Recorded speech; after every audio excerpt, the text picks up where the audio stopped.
মুখ্যমন্ত্ৰী ডাঙৰীয়া আপুনি আৰু ৰিলিফ দিলেও দিব নিদিলেও নাই, কিন্তু আমাৰ প্ৰত্যেকটো পৰিয়ালক 10 লাখকে টকা লাগিব। অন্ততঃ বাকী মই নাজানো, মোৰ সমষ্টিত 10 লাখকে টকা CM দিব লাগিব।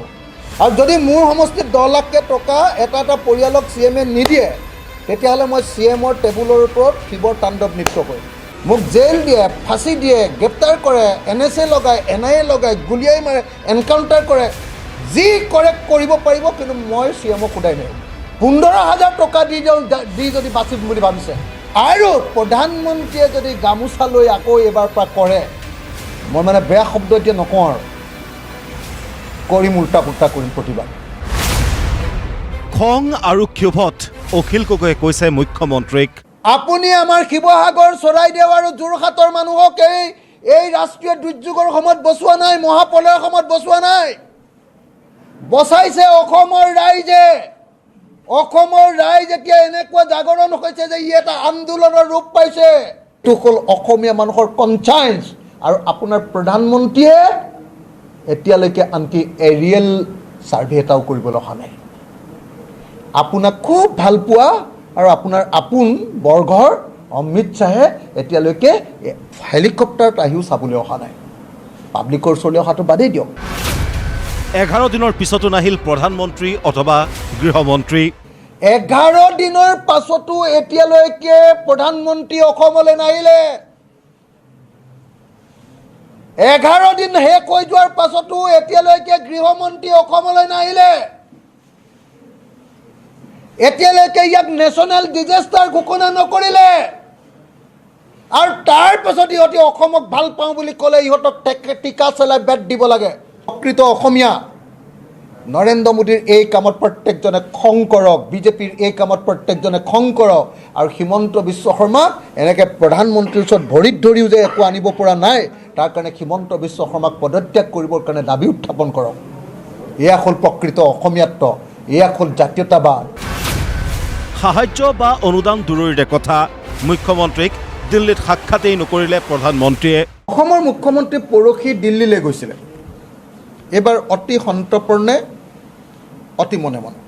মই যিমান দূৰ গম পাইছোঁ, প্ৰধানমন্ত্ৰীয়ে তেওঁক এইবাৰ সাক্ষাতেই নিদিলে। তেখেতে গৃহমন্ত্ৰীক সাক্ষাৎ কৰিলে, আৰু বোধহয় তেখেতে গৃহমন্ত্ৰীক সাক্ষাৎ কৰি অসমৰ কাৰণে যিখিনি উলিয়াই আনিব লাগে সেইখিনি উলিয়াই আনিব নোৱাৰিলে কাৰণে তেখেতে উপায়বিহীন হৈ অৰুণোদয় 2,500 টকালৈ বৃদ্ধি কৰিছে। আমাৰ মুখ্যমন্ত্ৰীয়ে প্ৰধানমন্ত্ৰীক সাক্ষাৎ কৰিব নোৱাৰি, গৃহমন্ত্ৰীক সাক্ষাৎ কৰি আৰু এই গোটেইবিলাকে গামোচা পিন্ধাই, গোটেই MP গালে গৈ গামোচা পিন্ধায়ো মৃত পৰিয়ালবিলাকৰ কাৰণে 1 লাখ টকা এটা প্ৰধানমন্ত্ৰীৰ পৰা আনিব নোৱাৰিলে। যে নিজৰ MP বিলাকে গৈ সাক্ষাৎ কৰাৰ পাছতো যদি অসমৰ মুখ্যমন্ত্ৰীয়ে CM ৰিলিফ ফাণ্ড অৰ্থাৎ ৰাইজৰ ডনেশ্যনেৰে তোলা পইচাকেইটাৰ পৰাহে আৰু 5 লাখ টকাকে দিম বুলি ক'বলগীয়া হয়, প্ৰধানমন্ত্ৰীয়ে যদি এটাও টকা ঘোষণা নকৰে, তাৰ পাছত আমাৰ মুখ্যমন্ত্ৰীৰ কিবা ইজ্জত দিল্লীত ৰ'লনে? ভিক্ষা খুজিহে মুখ্যমন্ত্ৰীয়ে মৃতকক 5 লাখ টকা দিছে। NDRFৰ পৰা মৃতদেহ এটাৰ কাৰণে 4 লাখ টকা দিছে। প্ৰধানমন্ত্ৰীয়ে 20 লাখ টকাকে ঘোষণা কৰিব লাগিছিলে মিনিমাম, চবতে কৰে। 1 পইচা আনিব পৰা নাই, 1 পইচা ঘোষণা কৰা নাই। এতিয়া উপায় নাপায় আমি ৰাইজে দিয়া পইচাকেইটাৰ পৰা ভিক্ষা খুজি মুখ্যমন্ত্ৰীয়ে CM ৰিলিফ ফাণ্ডত ভিক্ষা খুজি মুখ্যমন্ত্ৰীয়ে 5 লাখ টকাকে মৃতদেহৰ বিনিময়ত দিবলগীয়া হৈছে। লাজ লগা নাই আপোনাৰ মুখ্যমন্ত্ৰী হৈ থাকিবলৈ? লাজ লগা নাই? মই হ'লে পদত্যাগ কৰিলোহেঁতেন। এই সময়ত প্ৰধানমন্ত্ৰীয়ে যদি এনেকুৱা কৰে, মই হ'লে পদত্যাগ কৰিলোহেঁতেন। মুখ্যমন্ত্ৰী ডাঙৰীয়া, মই হ'লে পদত্যাগ কৰিলোহেঁতেন। মোৰ ছেল্ফ ৰেচপেক্ট আছে, মোৰ আত্মসন্মানবোধ আছে, মোৰ বিবেচনা আছে, কনচায়েন্স আছে। আপোনালোকে ৰাজনীতি কৰিবলৈ গৈ আত্মসন্মানবোধ আৰু বিবেচনা শক্তি নাইকিয়া কৰি পেলাইছে। সব বস্তু তেল, কয়লা, সোণিল, চাহপাত, পৃথিৱীৰ যিমান আছে income tax, sale tax, GST সব দিম, টোল টেক্স সব দিম। চব দিম মানুহ যেতিয়া মৰি শেষ হ'ব তেতিয়াও 1 টকাও সিহঁতি আমাক নিদিব, 1 টকাও সিহঁতি আমাক নিদিব দিল্লীয়ে। এইটো কি মানি ল'ম? এইটো কি মানি ল'বলগীয়া কথা? বানত ক্ষতিগ্ৰস্ত মধ্যবিত্ত পৰিয়ালৰ দুৰ্দশাৰ ছবি দেখুৱাই শিৱসাগৰ সমষ্টিৰ বাবে 4,000 কোটি টকাৰ পেকেজ দাবী কৰিলে বিধায়কগৰাকীয়ে। মই এই ফটোখন অসমৰ মুখ্যমন্ত্ৰীক এবাৰ চাবলৈ অনুৰোধ কৰিছোঁ। মই এই ফটোখন অসমৰ প্ৰত্যেকজন মন্ত্ৰীক এবাৰ হৃদয়ত ভৰাই ল'বৰ কাৰণে অনুৰোধ কৰিছোঁ।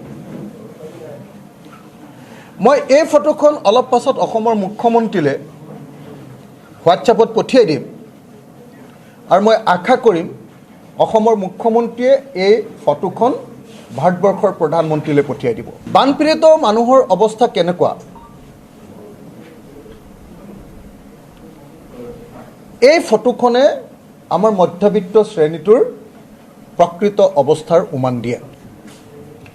মোৰ সমষ্টিত 10 লাখ টকাৰ এককালীন ক্ষতিপূৰণ যদি দিয়ে, মই সৰ্বোচ্চ 40,000 মানুহ পৰিয়াল ক্ষতিগ্ৰস্ত হৈছে বুলি ধৰিছোঁ। 40,000 পৰিয়াল, 40,000 পৰিয়াল ক্ষতিগ্ৰস্ত হ'লে কি হ'ব? 4,000 কোটি টকা মোৰ সমষ্টিত লাগিব। যদি তেখেতে সঁচাকৈ গণতন্ত্ৰত জনগণৰ সমস্যা উপলব্ধি কৰে তেতিয়াহ'লে 15,000 টকা দিয়াটো মানুহৰ প্ৰতি অপমান হৈছে। কস্মিন কালেও নোহোৱা বানৰ কিয় সন্মুখীন হ'ল উজনিৰ 3খন জিলা?